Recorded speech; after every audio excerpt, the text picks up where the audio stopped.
Many ancient relics of the Sheikah were considered dangerous and were therefore entombed in darkness by the King of Hyrule long ago. In particular, the Shrine of Resurrection was considered especially dangerous, as it controls people's fates. It was kept under close watch by the royal family. Now that recent investigations into the divine beasts have revealed that this shrine was built in preparation against the Calamity, however, we should move forward with its study.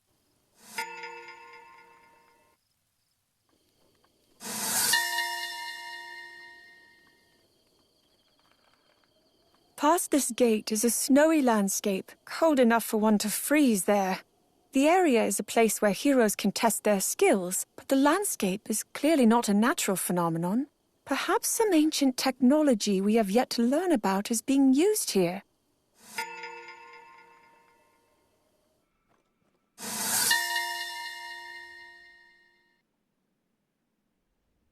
From here, you can see the Great Plateau, or rather, Hyrule itself.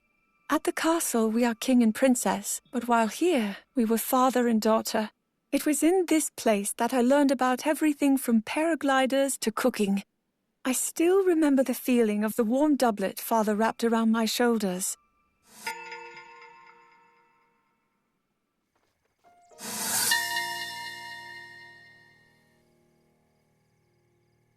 There are many gaps in this mountain hut, and even the rope holding the logs together seems dubious. It is far too shabby for a hunter's cabin. I didn't enter. The hut seemed it may collapse at any moment, so I was unable to identify the owner. It should probably be dismantled before someone gets hurt.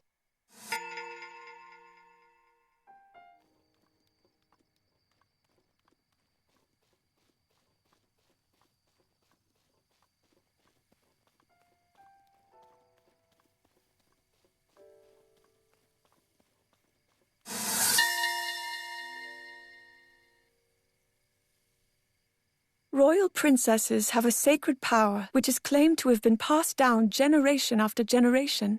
In fact, the lineage traces all the way back to the first queen, when Hyrule was founded. The ritual at the Temple of Time falls upon the princess to carry out. But do my prayers even reach the goddess when my powers have yet to awaken?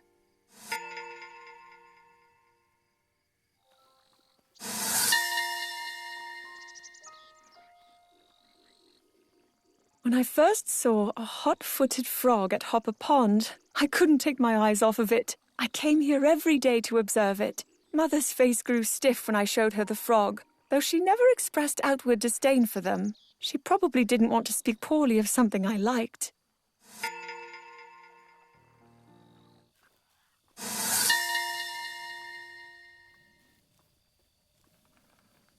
Here on the plateau, the Forest of Spirits is the only area dense enough to be called a forest. Back before the founding of Hyrule, however, the entire plateau is apparently covered with trees. Where the spirits plant roots, trees flourish, and forests are formed.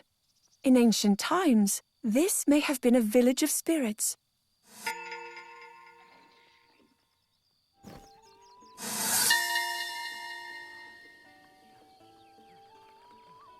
Urbosa has requested the construction of a new stable. The Gerudo often leave the city to travel when they come of age, so she asked for the stable to be set up near the entrance to Gerudo Canyon so they can prepare for their journey. This seems like just the right location for such a place. Normally, a stable is named after the area it's built upon, but this one sits upon a boundary. I wonder what it will be called.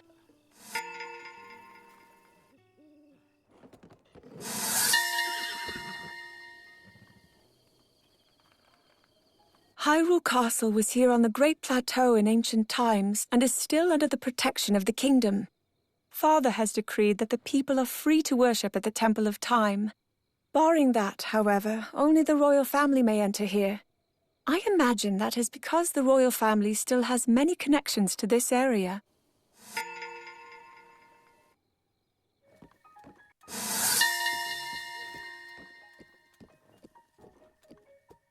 This is Hyrule's largest outpost, but it had humble beginnings as an encampment for travelers on a spiritual journey.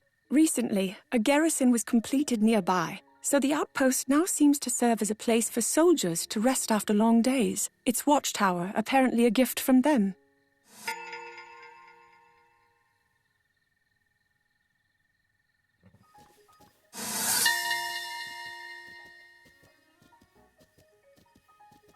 Daya Lake is artificially created. It is said that long, long ago there was a great drought that threatened to dry up Lake Hylia. So Daya Lake was created as a reservoir, just in case. The name Daya stems from the name of the village that the lake has flooded.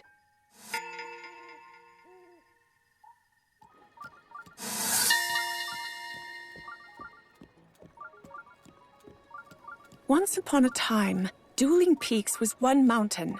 There are a few prevailing theories about its unusual split. Some posit the split was a path carved by a dragon, while others say it was caused by a great tremor beneath the surface. Personally, I believe it to be a scar on the mountain caused by the battle against the Calamity 10,000 years ago. Of course, there is no way to confirm my theory at this point.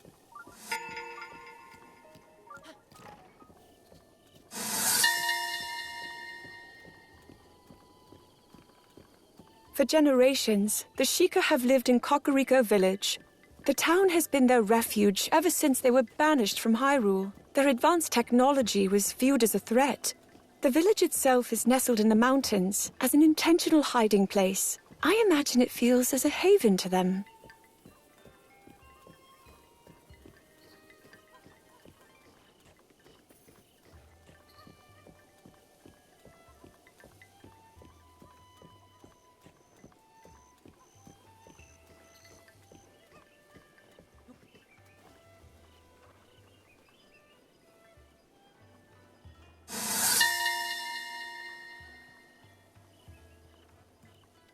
Impa will be the next elder. I am thrilled to see her take up the mantle. At present, she is the royal advisor, however, and is responsible for the internal investigation of the divine beasts. As such, she implored the current elder to wait until her work with the investigation is complete, after which she will officially step into her new role.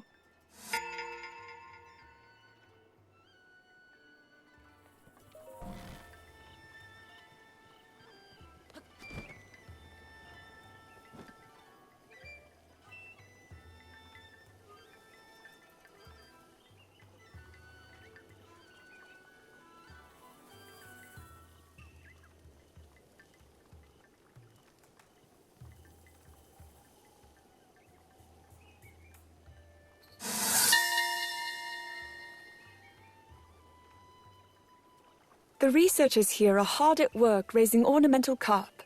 They were inspired when they saw a beautiful fish called the mighty porgy that lives in the sea to the south. They tell me they're breeding rare carp that were born with mutations.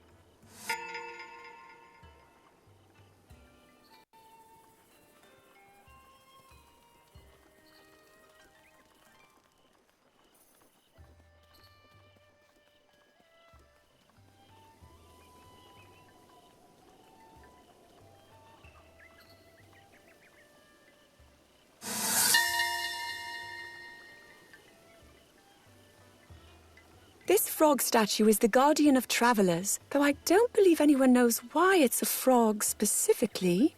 It is fascinating that a group as technologically advanced as the Sheikah would still believe in such symbols of good fortune. Maybe it somehow relates to when the Sheikah splintered after a disagreement regarding the royal family. A symbol of hope to one day reunite, perhaps?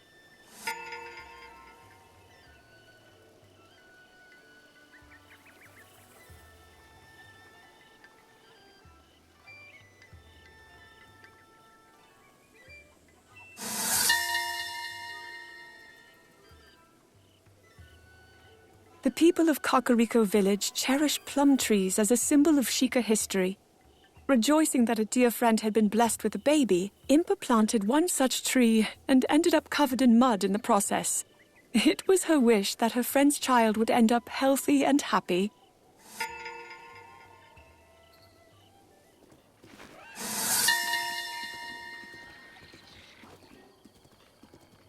Though it is a fort by name, Fort Hateno was originally a checkpoint for travelers.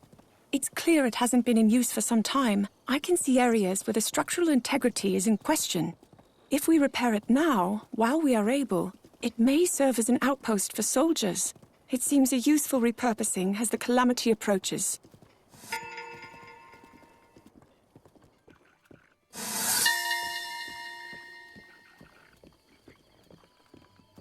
Peace reigns supreme in Hateno village.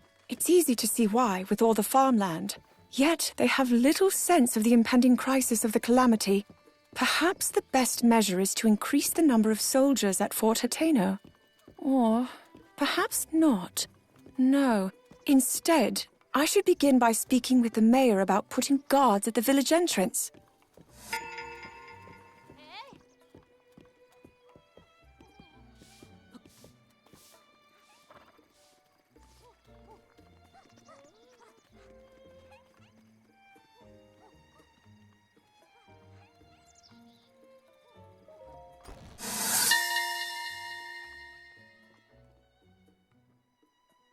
There is a sign out front that reads Ventest Clothing Boutique, though this is partially covering the sign's original wording, East Wind. Inside the shop, traditional Hyrulean clothing and colorful Hateno-dyed modern clothing is lined up as if in competition with the other. Apparently, the current owner and their predecessor are at odds about differences in the shop's direction. I was pressed about which clothing was better and promptly fled.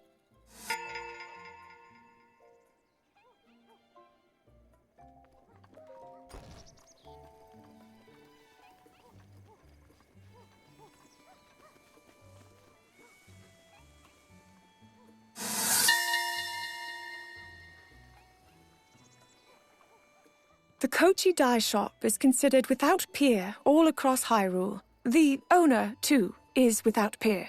I brought 5 garments here to have them dyed using the shop's special technique, and a unique royal blue color was achieved by taking extracts from a silent princess. I wonder if everyone will appreciate them.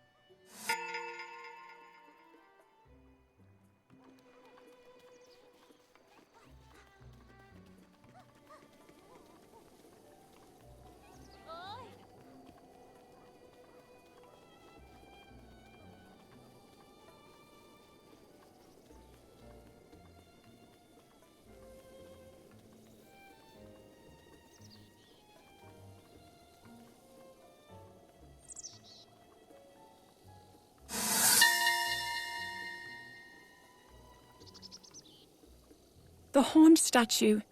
People have long detested it, obscuring its name to history. No one remembers its origin. Its face has a sad expression, almost as if it's saying it doesn't belong here.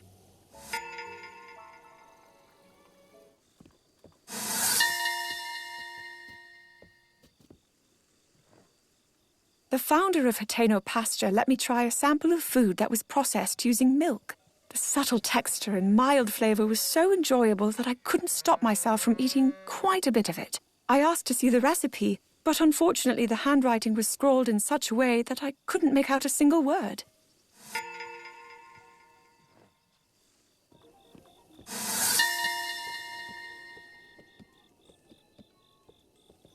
The mayor lamented struggling to find a buyer for this vacant home due to the distance from the village center. I do recall Pura wanting a place where she could devote herself to research without any prying eyes.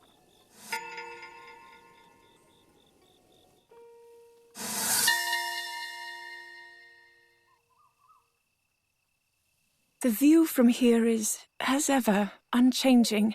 This place is one of the few I know that remains constant. Am I weak for feeling relief at that?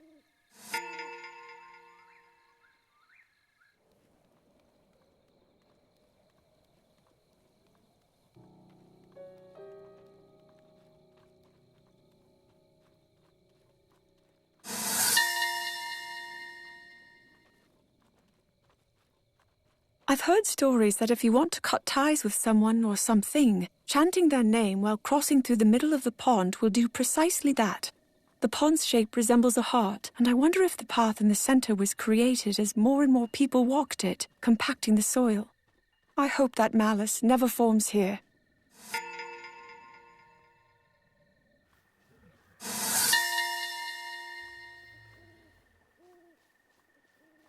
Purifier Lake is used for cleansing prior to visiting Mount Lanayru for worship. It is a very sacred place, so there are detailed steps which must be followed here. I cannot visit yet because I'm not old enough according to custom. That said, I have practiced the steps many times in preparation for when that time comes. I'm sure I will manage just fine, but perhaps I will practice just once more.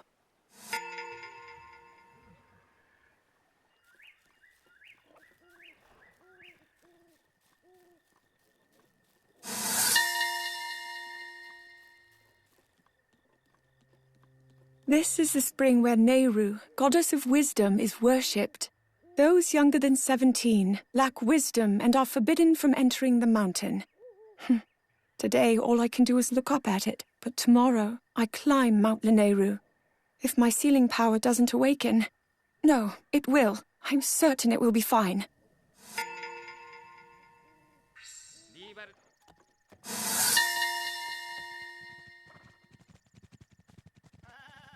The area around Sanadin Park is a vast grassland, making it Hyrule's finest habitat for horses. The white horses of the royal family have been bred for generations, but I heard that the very first generation was born here. Apparently, there are still white horses around this area.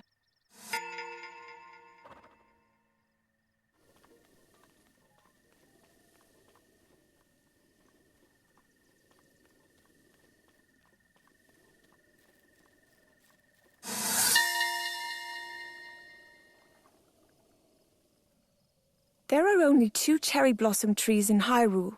They have been referred to as the Father Tree and Mother Tree. I imagine this is because the cherry blossom trees are sometimes worshipped for their supposed ability to purge evil spirits. Satori, who is said to live on this mountain, may be a protector of Mother Tree, sent by Father Tree.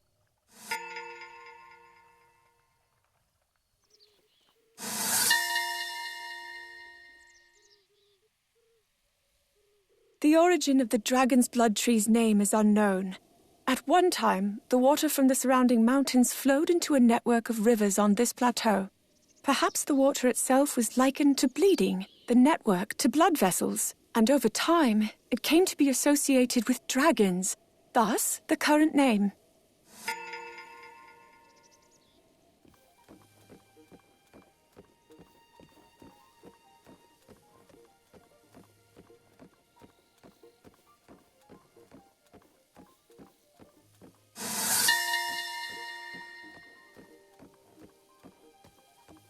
It has been decided that we will investigate ancient Sheikah ruins in preparation for the Calamity. The entrance to the Royal Ancient Lab, which we were forbidden from opening, now stands open. Things such as blueprints still remain, and Pura and Robbie have been absorbed in reading them, sparing no time for sleep.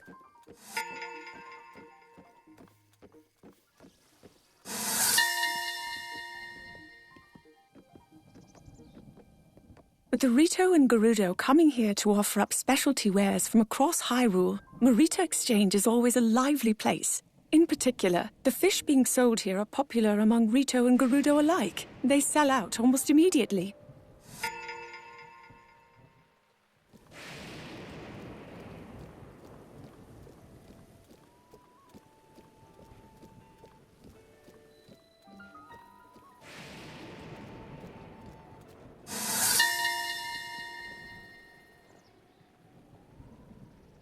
I've been told the people of Sirin's stable just moved here, hence the many wooden boxes all around.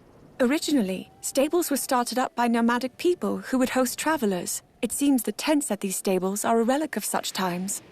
Nowadays, stables stay put, so finding a mobile one such as this is a rare thing.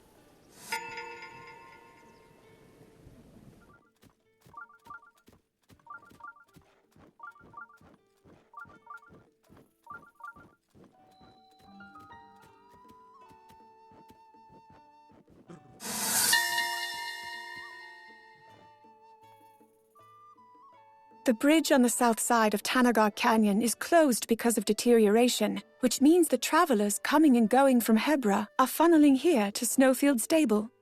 It's flooded with travelers, and the innkeep seem exhausted. Once the Calamity is behind us, one of the first orders of business will be repairing the bridge.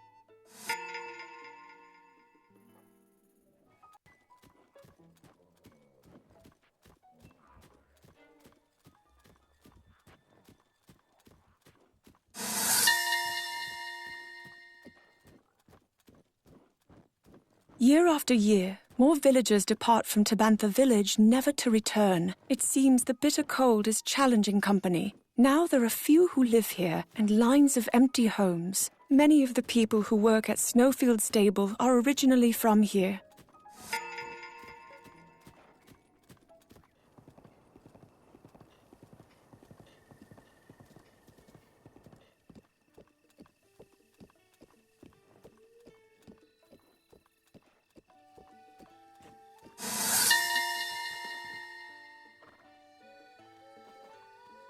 The proprietor was proud to tell me that of all of them, Rito's stable boasts the oldest history. He also shared that no matter what price was offered, he would never sell it. His passion for this place will surely be carried on through his family line.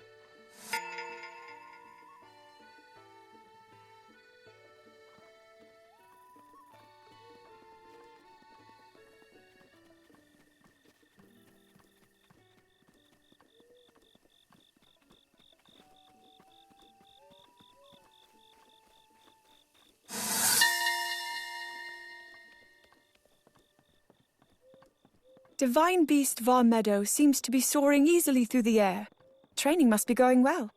Among all the divine beasts, I am told that Meadow, controlled by air currents, is the most challenging to maneuver. Yet Rivali continues to impress. I imagine he, with his strong sense of duty and work ethic, has trained more than anyone else.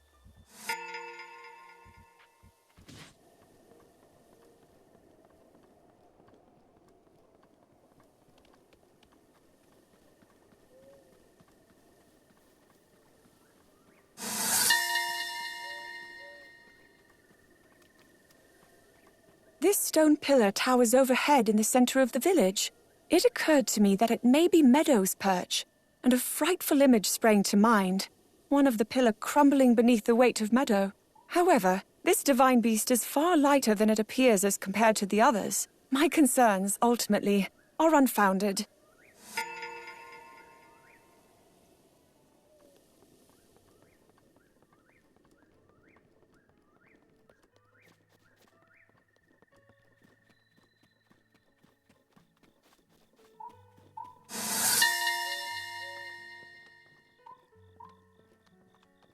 The winged inhabitants of this land call Rito Village their home.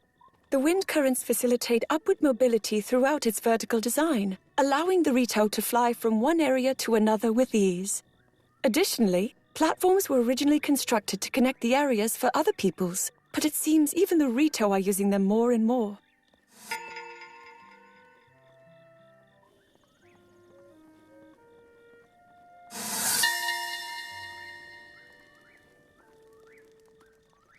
It tends to be their fabrics that garner attention, but the Rito have the best woodworking techniques in Hyrule as well. From their serving dishes to their structures, even the very framework of their village, the Rito have made everything from wood. I'm told the way they transport lumber mid-air is quite the sight, and I'd love to see it someday.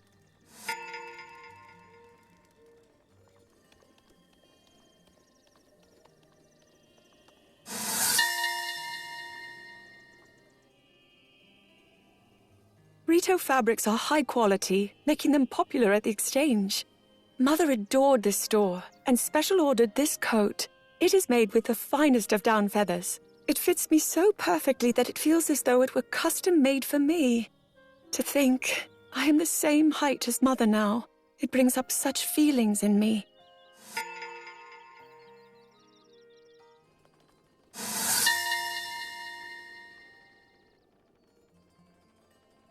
I've heard that the Rito use refined group tactics in combat. Their elder has incredible intellect, the sharpest among the Rito, in fact, and Rivali is said to be the strongest Rito in history.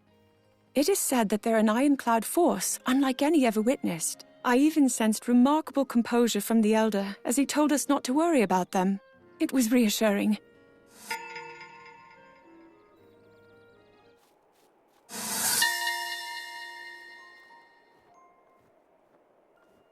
Watching him practice here at the flight range, it is clear to me that he is a truly unique champion. He creates an updraft and then catches it, soaring upward rapidly. He is the only one capable of such a feat, and yet it isn't even what makes him so remarkable.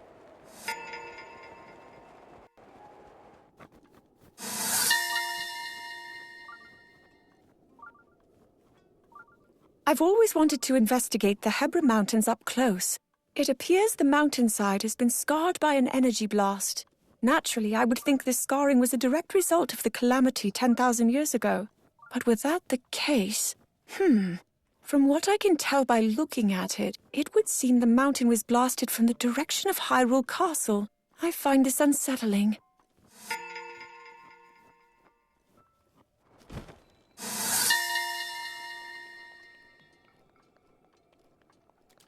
Rivali brought me to Garflam's secret hot spring, telling me I was overworking myself. Since he can only carry one person, he said he would act as my guard, so Link is waiting at the village. I cannot remember the last time I relaxed on my own like this.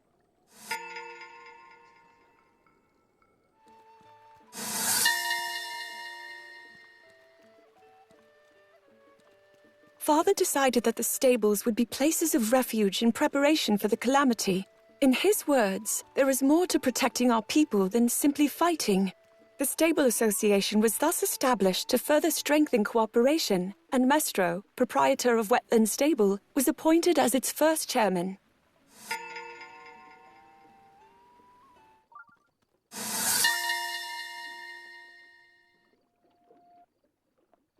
I have heard that the giant fossil in Bottomless Swamp was once worshipped by cultists who considered it the Demon King from ancient times.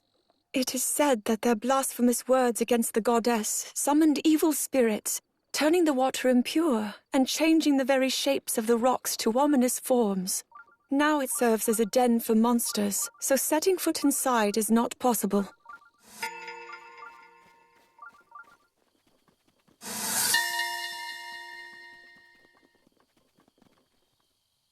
Here in Gaponga village, they're working to make it possible to manage horses with just a few people.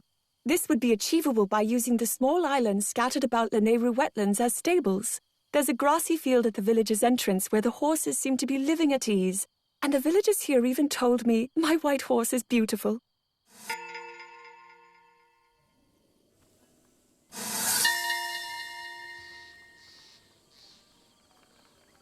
Kotera is worshipped as the goddess of the land, and the villagers' offerings to her tend to be vegetables rather than rupees.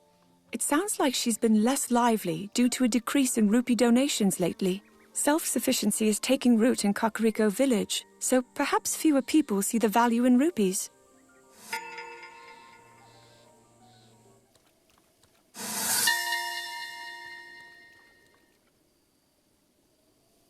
These stone monuments erected along this path detail the history of the Zora in King Dorafan's words. Thus far, only 3 have been made, but once the rest are completed, travelers will be able to learn even more about the Zora.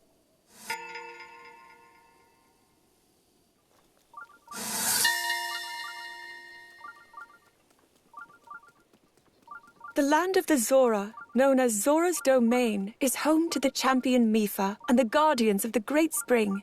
We have a long history of cultural exchange with them, dating back even further than 10,000 years ago. This promenade is a testament to that long-standing relationship between the Zora and Hyrule.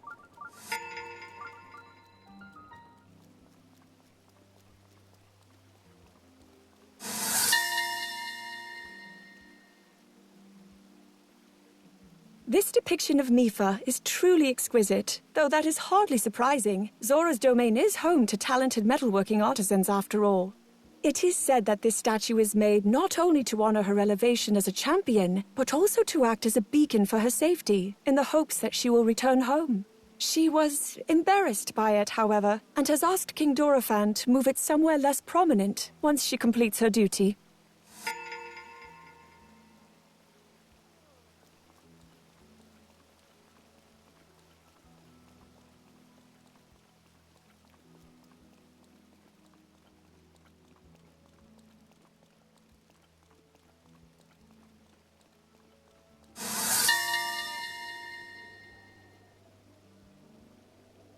The beds in the Zora Inn are hard and apparently quite unpopular among travelers. The owner consulted with me about it, saying that since Zora sleep in the water, they aren't sure what makes a bed good or bad. I offered a suggestion of creating a bed that's akin to floating in water. That may have been too unrealistic.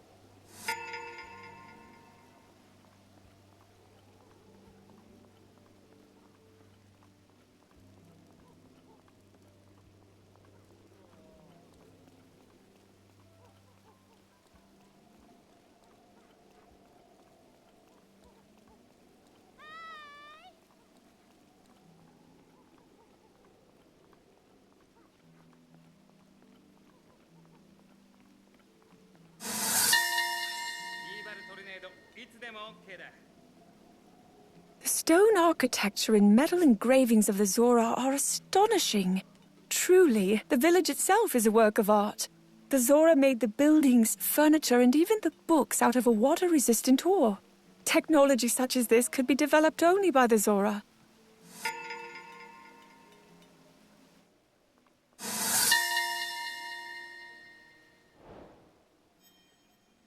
King Dorephan rules over the Zora, and is father to Mipha. He's known for his incredible strength. In fact, he fights with his fins rather than wielding a weapon. One of the guards here even told me excitedly about an army of monsters who were eradicated with a single blow from the king.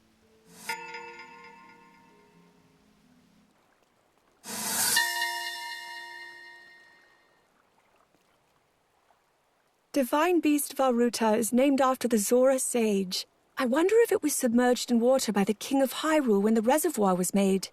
In any case, I have heard that its trunk, capable of releasing vast amounts of water, lowered when Mipha approached, a clear invitation for her, almost as though it was an old friend.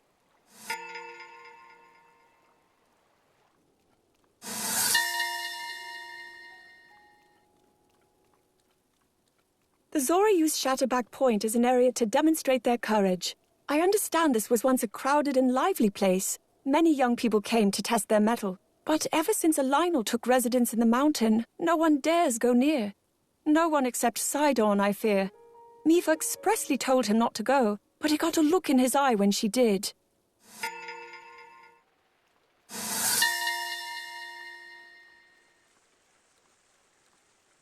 The captain of Akala's citadel was quite proud to tell me how its defenses are even more fortified now, with the brand new cannons installed. He also detailed how the bridge at the entrance is a simple structure which can be quickly removed in case of enemy advancement. It's clear why the citadel is considered impregnable.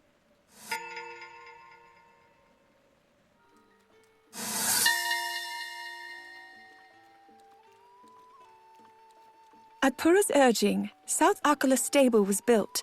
It seems she gave the stable owners many sheep to celebrate the opening, so now the grounds are filled with them. There are more sheep than there are horses here. I have to wonder, why sheep?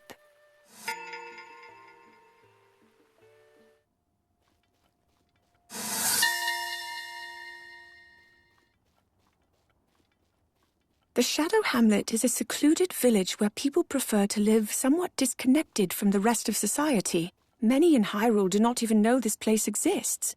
I at least knew the name, but I had no idea it would be like this. I came to warn the people here about the Calamity, but they turned me away.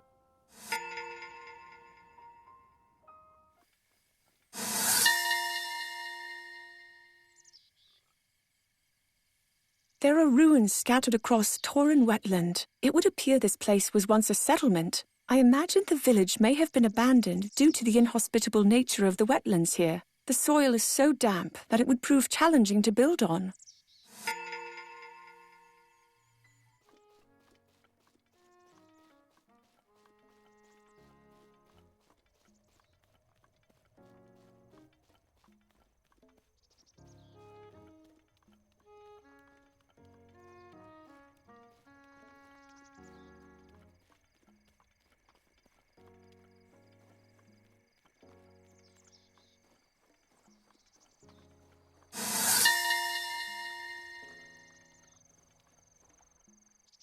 A goddess statue stands alone in the center of a large basin here. The ground is loose due to water saturation. The surrounding area probably collapsed, leaving this space behind. Perhaps the goddess statue is enshrined here as a means of preventing further damage. Although, I wonder, is this place instead protected because of the goddess statue's presence?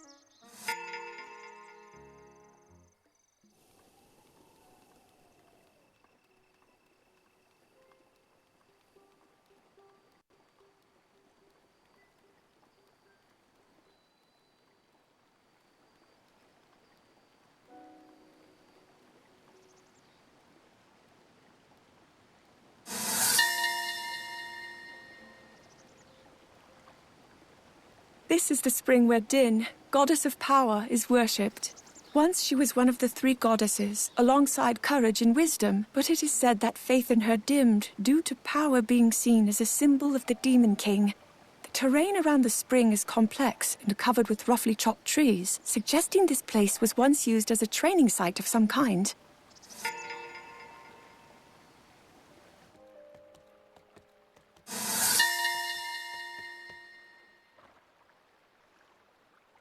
The buds are swelling and look as if they might bloom at any moment. These flowers submerged beneath the surface of the water have been considered prophetic since ancient times. Their blooming is said to herald natural disasters. Perhaps they sense the evil spirit of the Calamity.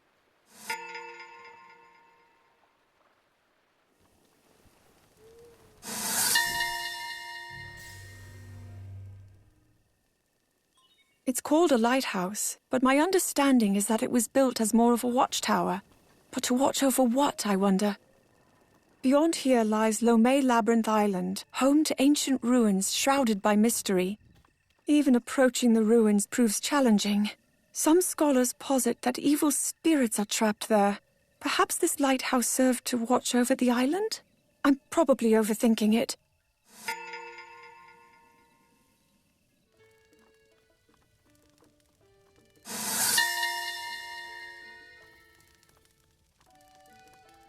We received a request from Daruk to move this stable, but it's a critical hub, offering refuge to travelers entering Death Mountain. It also houses the many rescue dogs here on standby in case something happens. With all that in mind, I don't see why he'd want to move it. I shall need to ask him for more information.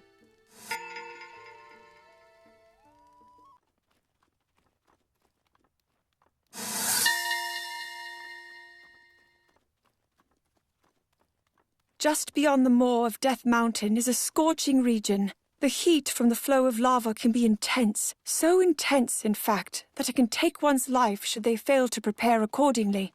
My bodyguards forbade me from going any farther, yet it is my duty to keep a close watch on the divine beasts we will be fighting alongside. This mission proves to be exceedingly dangerous.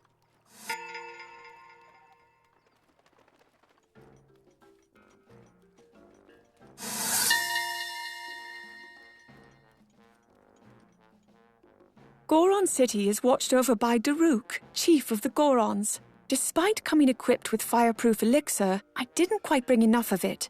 I settled on making more myself, but I was having trouble catching fireproof lizards. The Gorons, seeing my struggle, decided to help me, and, well, now I have enough fireproof elixir to last the rest of my life.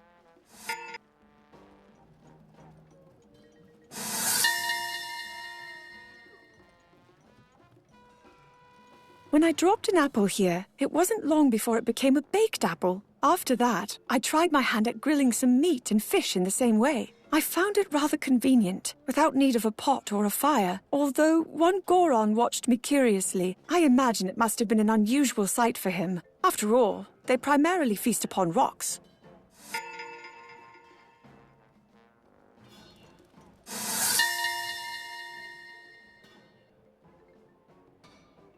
This blacksmithing shop doesn't seem to have a name. I get the sense that the blacksmith himself is more concerned with his skills than he is about naming things. Truly, he is a master at his craft, his stature both grand and indomitable.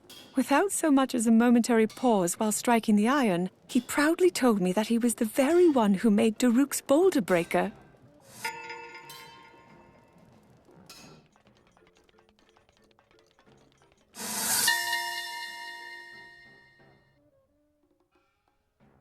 Generations of chiefs have been carved into rock. Daruk stands in a prominent position, a clear indication of how highly regarded he is among the Gorons. It's such an incredible carving, but Daruk never mentions it. Perhaps he's a bit embarrassed.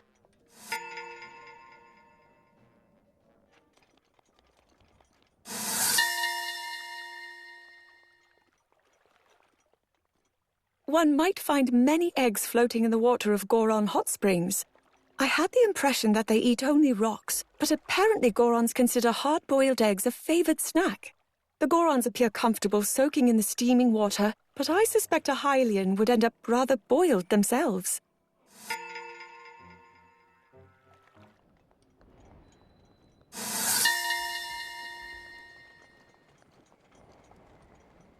Camouflaged as rock, divine beast Varudanya was concealed in Death Mountain. Then the flow of lava shifted, and Rodania appeared. It could be mere coincidence, but no. Perhaps it has awoken on behalf of all of us, sensing the return of the Calamity.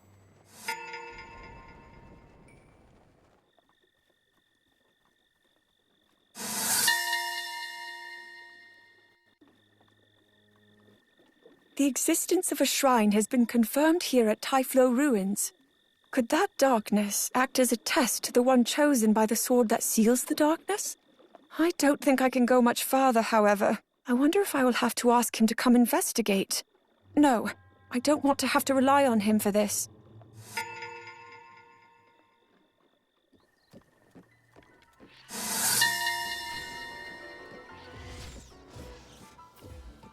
It is said that Hyrule Forest Park began with a single tree planted by the first king and queen of Hyrule. Since then, a tree has been planted each time the throne is succeeded, and now they make up this thriving woodland.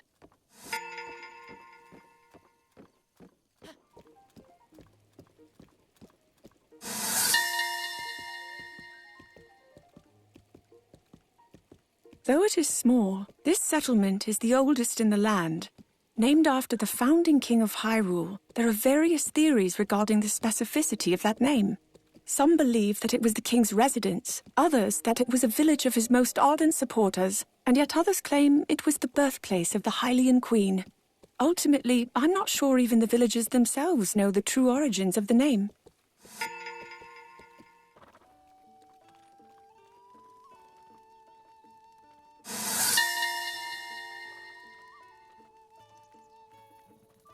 The proprietor of Woodland Stable was deeply moved by how beautifully ornamented Mother's horse was, and is now studying techniques for adorning them himself. He even braided my horse's mane to match my own braids. Mother's care for horses lives on in this way. It fills me with joy to see it.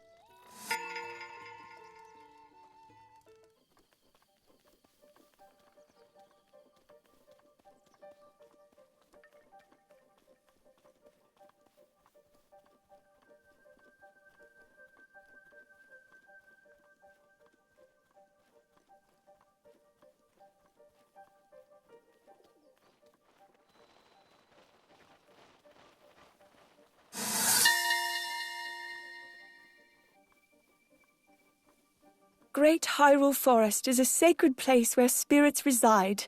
Only by following the wind's guidance can a traveler make their way through. The guidance is only offered up to a chosen few by the spirits themselves. Those who do not receive this blessing of wind will quickly find that they are right back where they started. It's easy to see how this grove came to be called the Lost Woods.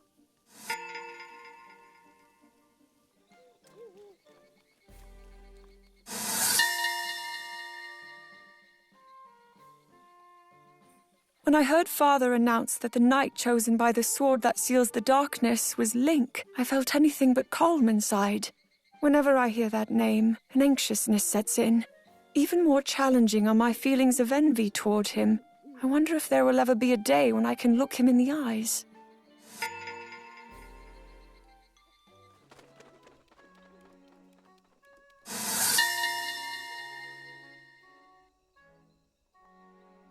The great Deku tree watches over the sword that seals the darkness. I also view this tree as a mentor, in a sense. When the knight was chosen to wield the darkness-sealing sword, I felt nearly overcome by my feelings. But the great Deku tree offered me words of wisdom in that moment, encouraging me not to give up, and that I had my own path to follow. Those words provide comfort to me still.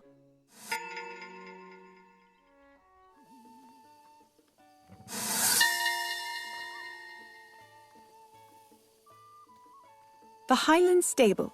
This area of vast green lands is home to people skilled in horse handling. Here, horseback archery is a popular pastime. Even Link has admiration for these people's talent in horsemanship.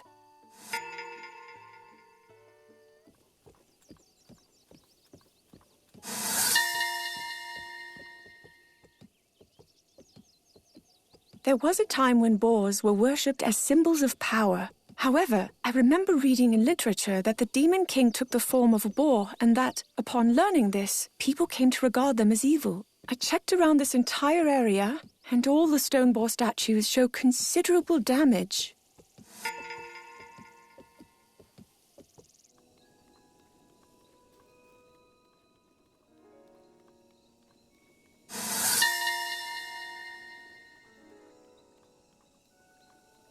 have come to the spring countless times since I was young to receive the protection of Furore, goddess of courage. Despite that, my sealing power has yet to be awakened, but soon I will turn 17.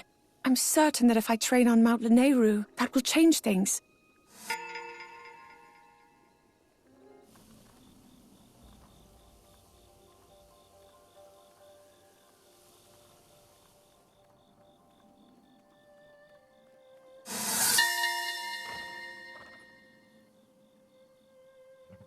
Here at Lakeside Stable, the jungle is dense, and much of the land remains undeveloped. I'm confident that there are many new discoveries to be made in such a place. There are even rumors of an unidentified creature of some sort, but I hear the harsh weather conditions are such a deterrent that even researchers keen to learn more hesitate to travel here.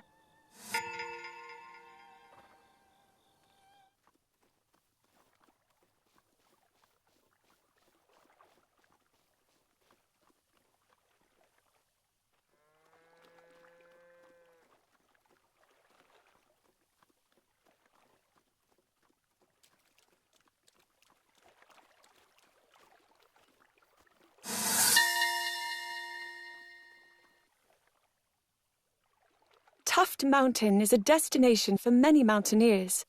It's also known as the Matchmaking Mountain. The custom is to climb in total silence, and upon reaching the top, pray as the sun dips below the horizon. I set out to climb the mountain myself, but I was stopped by Link, who observed how very steep it is. Personally, I feel he was being overly cautious.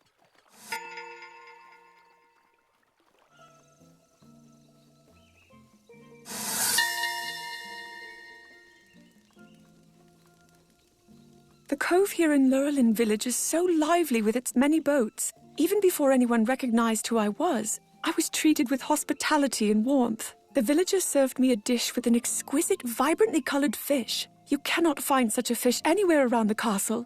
Everyone here is so cheerful and kind. Spending time among them, I was able to forget the current hardships, even if momentarily.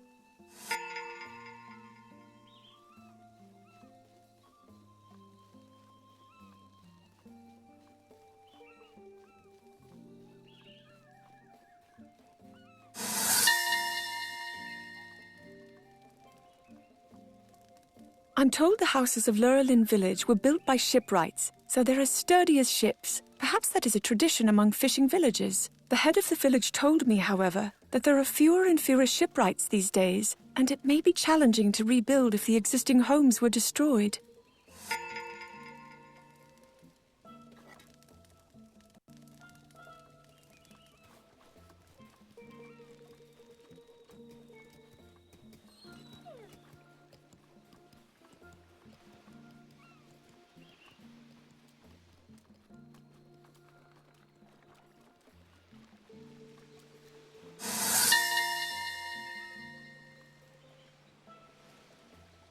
Ah, the goddess statue of Lurelin village. Here she is worshipped as the guardian of fishing. She has been enshrined in this location to keep watch over the docks.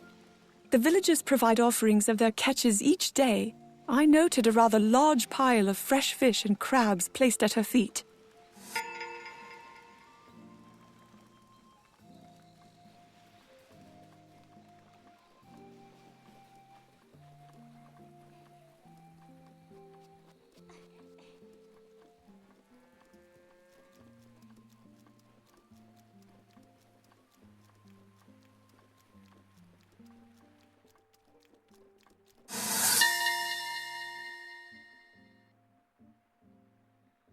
Occasionally, while out fishing, the fishers will find treasure chests that have sunk into the ocean floor. They enjoy playing a game wherein they attempt to guess the chest's contents. Everyone who plays takes the game quite seriously, as the rules include that guessing correctly means that person keeps whatever is inside the chest.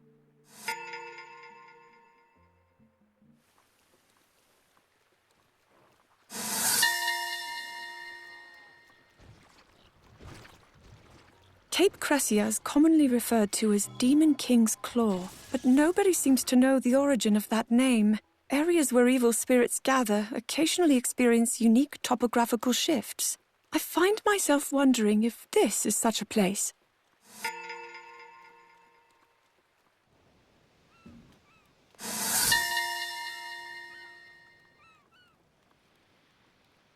convinced a fisher from Lurelin village to take me to Eventide Island by boat.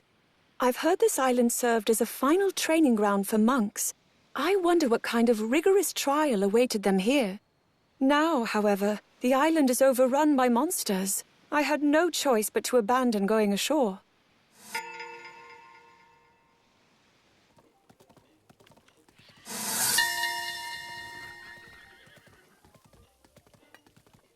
Gerudo Canyon provides the only path leading to Gerudo Town. It seems monsters have made the former quarry into their base, and even the Gerudo, who are intimately familiar with the land, stay exclusively on the main road.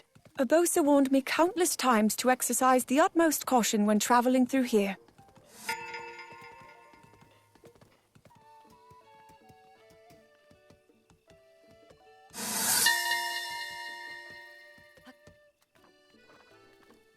Trade with Gerudo Town is going well, but apparently there is no end to the traveling merchants meeting with disaster in the canyon.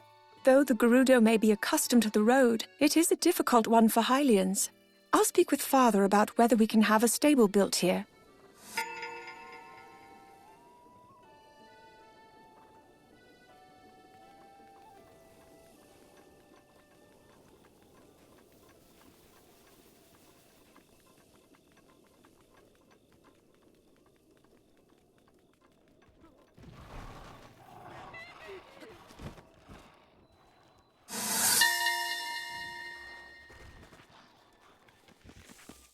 Here in Gerudo Desert, the temperatures vary wildly, enough so to be life-threatening. In addition, traveling across the sand by foot is challenging. These conditions certainly explain the strength of body and spirit that the Gerudo possess. Which has me thinking, while Mother was prone to illness, she would often visit here, despite the harsh environment.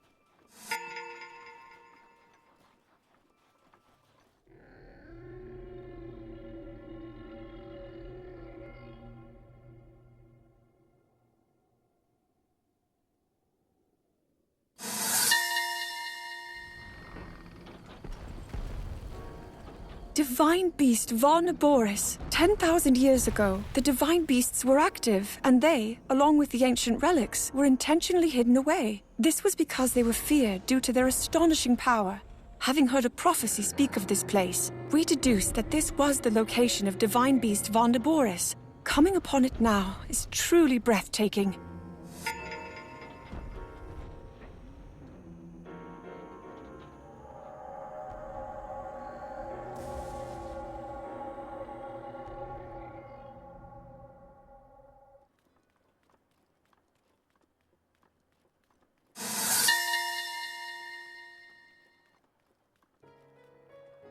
Karakara Bazaar serves as a trading post for those who cannot enter Gerudo Town. It's a smart thing, since the town only allows women to enter.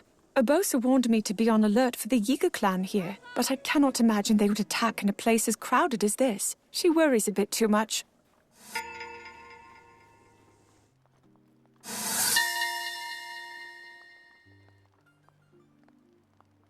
Gerudo Town is ruled over by Urbosa, and is also the largest oasis in the desert. The buildings look as if they were carved out of large boulders. Quite sturdy indeed.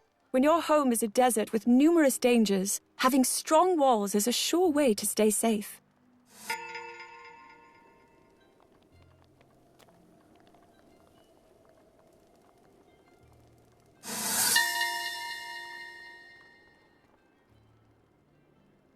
Among other things, the Gerudo are known for their craft in jewelry. They consider the gems used in their jewelry as talismans, absorbing both sunlight and moonlight, which cleanses evil. As such, they wear the jewelry as much as possible. Even Urbosa's shield and knife have been crafted by a jeweler rather than a blacksmith.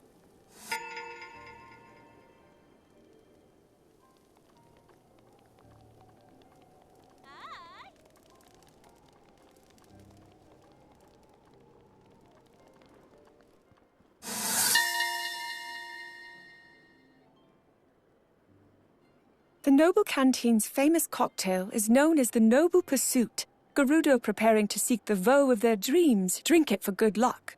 I wanted to partake in one, but was told that I'm not ready for it yet.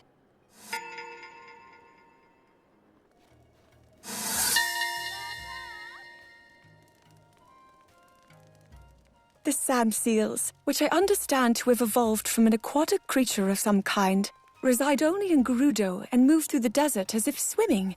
The Gerudo use them as a means of transportation. However, they are quite difficult to handle. Without Urbosa's training, I might never have been able to maneuver one.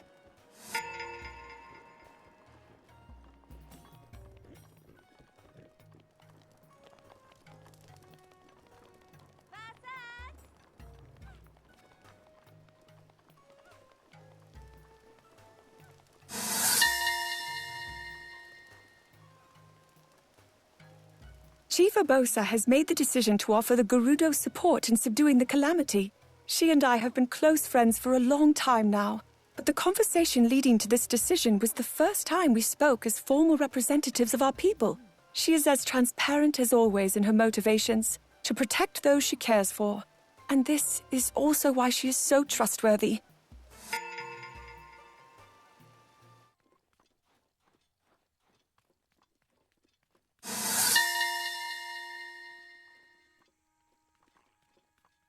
The North Gerudo ruins are the largest in all of the desert. Based on the sizable quarry and numerous ruins scattered about Gerudo Highlands, it appears that Gerudo Town was once quite large. I've heard that this area of the town was destroyed by a rampaging Molduga employed by a tyrant, but it is merely a theory.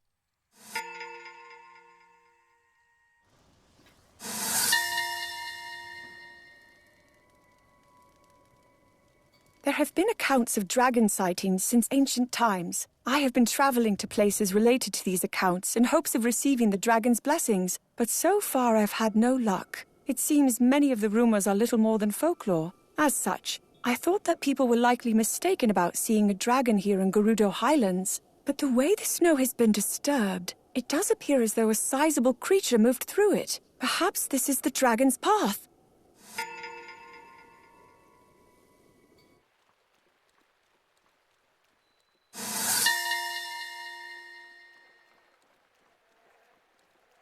In Hyrule, there are a number of large decaying trees that are likely over 1,000 years old, not unlike this tree stump. There is a legend about this tree in particular that says it was inhabited by a dignitary spirit. I, too, sense something important from this tree.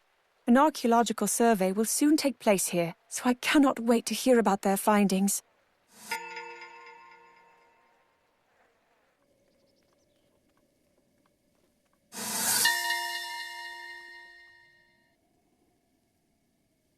In addition to protecting the castle, it has become necessary to deploy our soldiers all across Hyrule.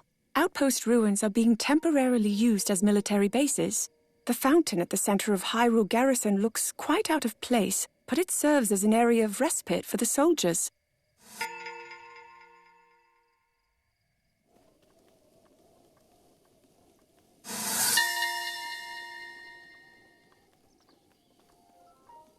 Mabe Village boasts the largest farm in all of Hyrule, with more animals than villagers.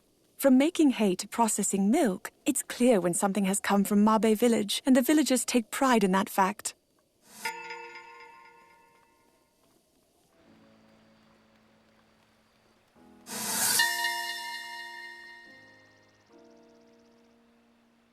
This is a sacred place. Once, Daruk suggested I recreate a ceremony believed to have been held here in the past. The knighting ceremony, for the one wielding the sword that seals the darkness. It did not go well. Urbosa tells me I should look the knight in the eye, rather than looking at the sword. But whenever I try, I simply can't.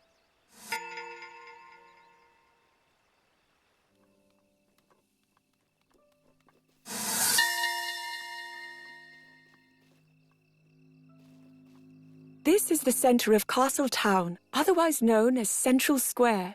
The fountain area is crowded with people and vendors. It's always so lively. The mood and scents here sometimes cause a wave of nostalgia in me, reminding me of the flower crown Mother bought me here when I was little.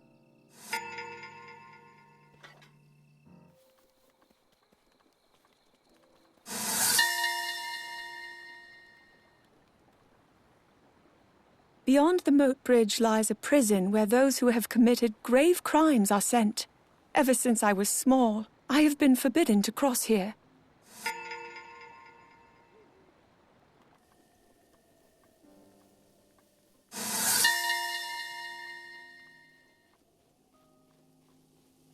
Hyrule Cathedral. When I was small, I used to imitate how Mother prayed when she came here. I should have watched her more closely. Or, no, perhaps instead, I must find my own prayer.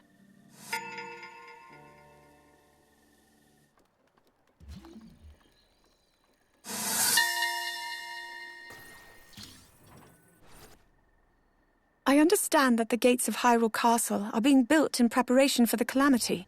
At the moment, Sheikah researchers and skilled Goron blacksmiths are working together and have gathered within the castle walls. It's clear to me that Father is taking the threat of the Calamity seriously.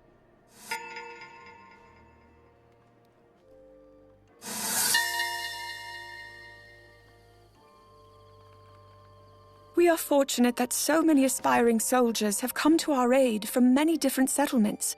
The guard's chamber is so crowded now that the sound of clashing swords seems unending. I, too, must contribute as best I can during these times.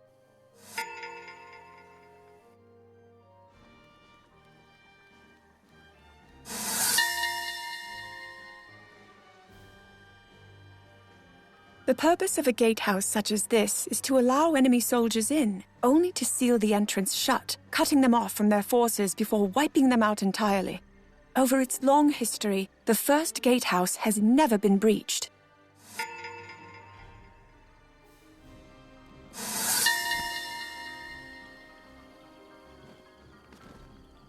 Ah, the observation room.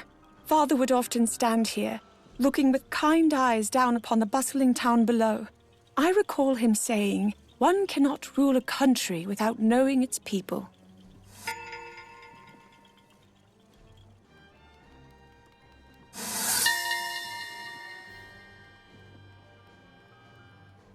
Among the many overlooks, this is my favorite. I remember spending time with Mother here. Back then, Father still laughed, frequently. I wonder if the day will come when we can laugh together like that again.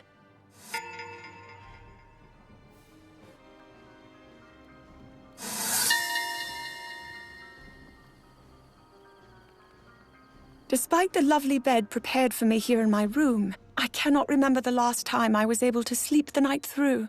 I suppose it's to be expected. If what was prophesied holds true, there is little time left.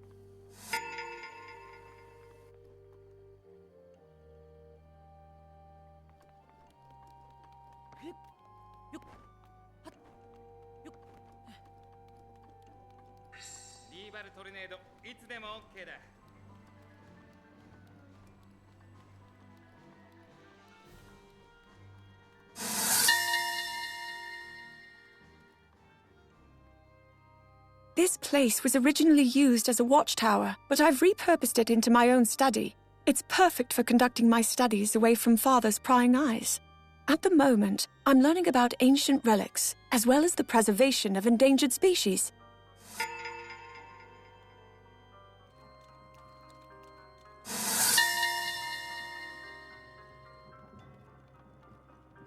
If the sturdy iron bars are any indication, those who are brought to the lockup must have committed weighty crimes. I don't believe it's been in use for a very long time, so the guards who would normally stand post here have instead been sent to watch over the castle.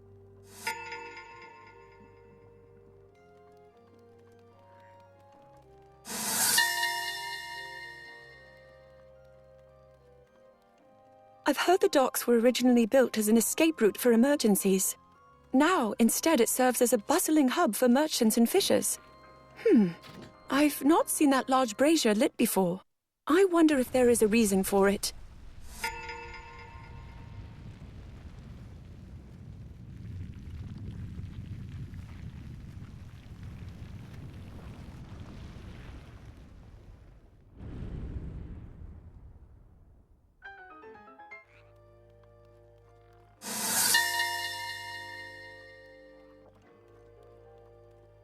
Books from all around Hyrule live here in this library. As such, it is a critical place for conducting research, but Father has forbidden entry.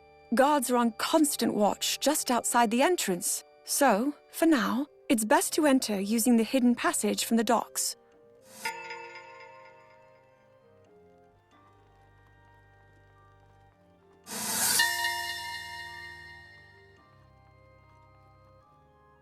The dining hall is occasionally used for grand banquets. I cannot say I enjoy the looks other attendees give me. They are always ones of expectation and disappointment. But whenever I feel such pressure, I fix my eyes on the knight who stands at the entrance to the hall. His unchanging nature is a welcome relief to me.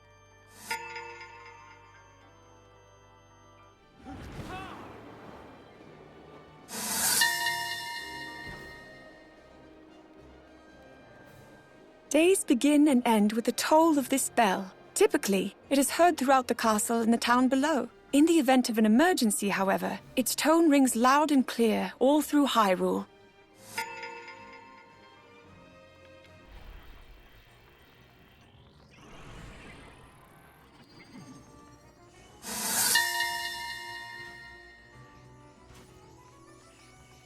The throne room sits at the center of the castle and is the site of many official events. Father would take the throne to the left, and Mother, the one on the right. Her throne remains unchanged and untouched since her passing.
These ruins are thought to date back to the kingdom's founding.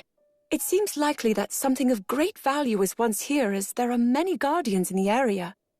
Additionally, according to ancient documents, there was a room beyond the goddess statue, but it now appears to be buried in sediment.